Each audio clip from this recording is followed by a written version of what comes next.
ঘোষণা করছি, জগন্নাথ বিশ্ববিদ্যালয় বাংলাদেশের অন্যতম প্রাচীন ও ঐতিহ্যবাহী শিক্ষা প্রতিষ্ঠান। 2005 সালে তৎকালীন প্রধানমন্ত্রী বেগম খালেদা জিয়ার জগন্নাথ বিশ্ববিদ্যালয় প্রতিষ্ঠার ঘোষণার মাধ্যমে বিশ্ববিদ্যালয়ের রূপে এর যাত্রা শুরু হয়। বিশ্ববিদ্যালয়ের ইতিহাসে প্রথম যশস্বী নির্বাচন, সকলের সম্মিলিত আন্দোলনের সোনালী ঘোষণ, হল নির্মাণ, দ্বিতীয় ক্যাম্পাস বিনির্মাণ, 27/4 ধারা আন্দোলন, মার্চ টু যমুনা আন্দোলন সহ জগন্নাথ বিশ্ববিদ্যালয়ের প্রতিবাদ, প্রতিরোধ ও ন্যায্য অধিকার লড়াইয়ের অন্যতম উদাহরণ।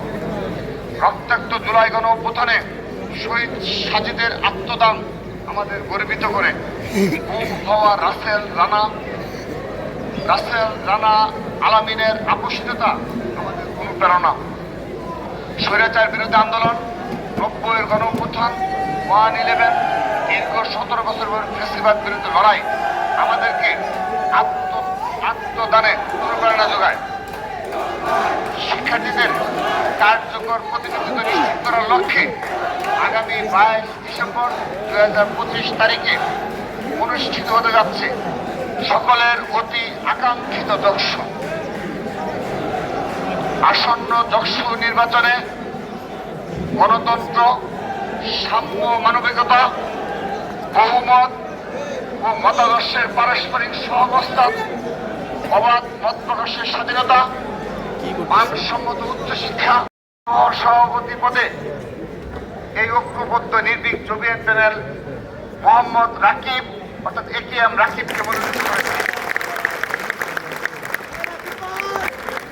এবং সাধারণ সম্পাদক হিসাবে আমরা মনোনীত করেছি খাদিজাতুল কুবরাকে। আমরা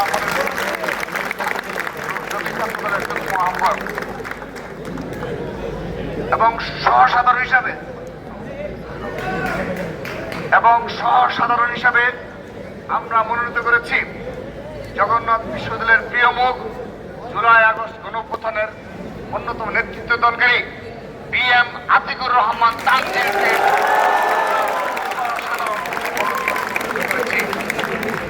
সেই সাথে মুক্তিযুদ্ধ ও গণতন্ত্র সম্পাদক পদে বণিক কুমার দাসকে আমরা মনোনীত করেছি।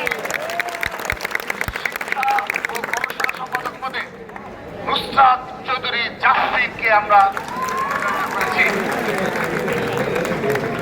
বিজ্ঞান ও প্রযুক্তি সম্পাদক পদে মোহাম্মদ মাশফিকুল ইসলামকে আমরা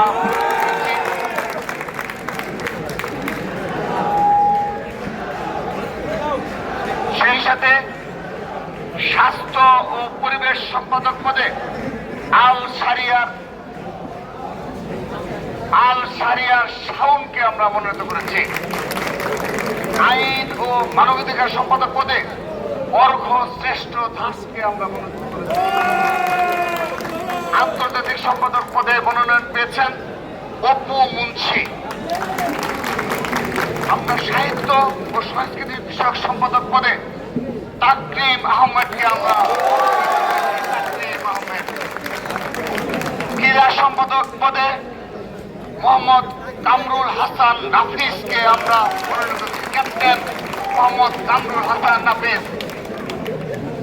পরিবহন সম্পাদক পদে মাহিদ হাসান মনোনয়ন পেয়েছে। মাহিদ হাসান। সমাজসেবা ও শিক্ষার্থী কল্যাণ সম্পাদক পদে মোহাম্মদ আনন বিন রহমানকে আমরা মনোনীত করেছি এবং পাঠাগার ও সেমিনার সম্পাদক পদে রিয়াসাল রাকিবকে আমরা মনোনীত করেছি। সেই সাথে সদস্য পদে আমরা 7জন সদস্য, তার মাঝে আমরা 6 জন সদস্যের নাম ঘোষণা করছি। আরেকজনকে আমরা পরবর্তীতে আপনাদের জানিয়ে দেব। 1 নং সদস্য হিসাবে ইমরান হাসান ইমনকে আমরা মনোনীত করেছি। ইমরান হাসান ইমন 1 নং সদস্য পদে এই প্যানেল থেকে ঐক্যবদ্ধ নির্ভীক জবিয়ান প্যানেল থেকে ইমরান হাসান ইমন আমাদের প্যানেল থেকে নির্বাচন করবেন। সদস্য পদে সাদমান সাম্য আমাদের প্যানেল থেকে নির্বাচন করবেন। তারপর সদস্য পদে মনোনীত করেছি সুলতান মাহমুদ শুভকে। সদস্য পদে মনোনীত হয়েছে মনিরুজ্জামান মনিরুজ্জামান মনির। সদস্য পদে মনোনীত হয়েছে তৌহিদুল ইসলাম তামিম। তৌহিদুল ইসলাম তামিমকে আমরা সদস্য পদে মনোনীত করেছি। সদস্য পদে মনোনীত করেছি মোহাম্মদ আরিফুল ইসলাম আরিফকে আমরা সদস্য পদে মনোনীত করেছি। আরেকটি সদস্য পদ আমরা পরবর্তীতে ঘোষণা করব। সবাইকে ধন্যবাদ জানাচ্ছি। আমরা বিশ্বাস করি এই আমাদের ঐক্যবদ্ধ নির্ভীক